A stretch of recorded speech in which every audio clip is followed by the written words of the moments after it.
उस युग में ऐसा आईक्यू लेवल रखना बड़ी बात थी, और हिम्मत दिखाना कि सती प्रथा भी बंद होगी और बाल विवाह भी बंद होगा और विधवा विवाह शुरू होगा, ऐसी हिम्मत दिखा पाना बड़ी बात थी। ऐसी बहुत सारी कुरीतियों पर उन्होंने कुठाराघात किया। जैसे मूर्ति पूजा की हम बात कर लेते हैं थोड़ी देर के लिए। स्वामी दयानंद जी ने मूर्ति पूजा का विरोध किया। क्यों?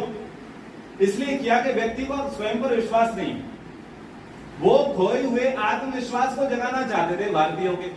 हमने क्या कर रखा है, तब से लेके अब तक अपना आत्मविश्वास सरेंडर कर रखा है। आज भी लड़कों के अंदर, लड़कियों के अंदर, माता पिता के अंदर कॉन्फिडेंस नहीं है। आज भी वो अपना विश्वास किसी न किसी मंदिर में जाकर के छोड़ाते हैं।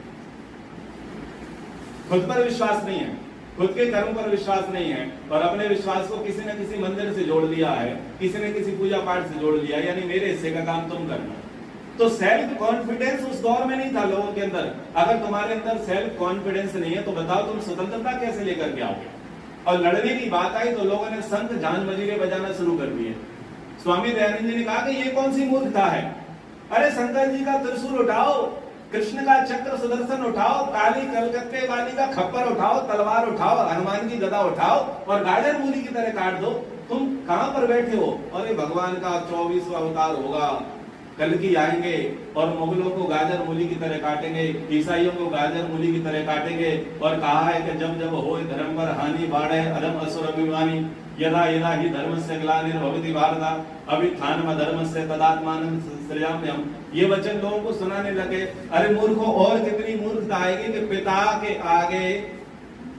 के आगे पुत्र का गला काट दिया गया और पुत्र का मांस पिता के मुंह में ठूस दिया गया। इससे बड़ा दुर्दांत क्या आएगा? इससे बड़ा दुर्दांत क्या होगा कि भाई के आगे बहन का बलात्कार किया गया? इससे बड़ा दुर्दांत क्या होगा कि बेटे के आगे मां का बलात्कार किया गया? इससे ज्यादा धर्म की हानि और क्या चाहिए?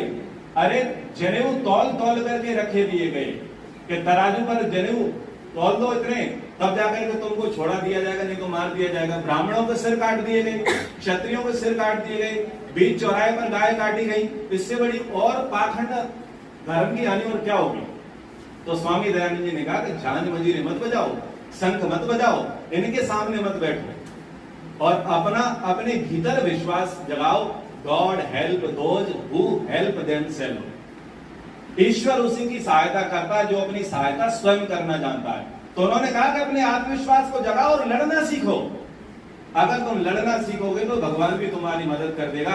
लेकिन तुम हथियार डाल करके मंदिर की शरण में बैठ गए हो तो तुम्हें कोई बचाने वाला नहीं है, क्योंकि तुमसे पहले वालों ने यही गलती की और मुगलों ने गाजर मूली की तरह काटा। सोमनाथ का मंदिर टूटा, सब लोग सोमनाथ के मंदिर में जाकर के घुस गए। सोचे शंकर जी ने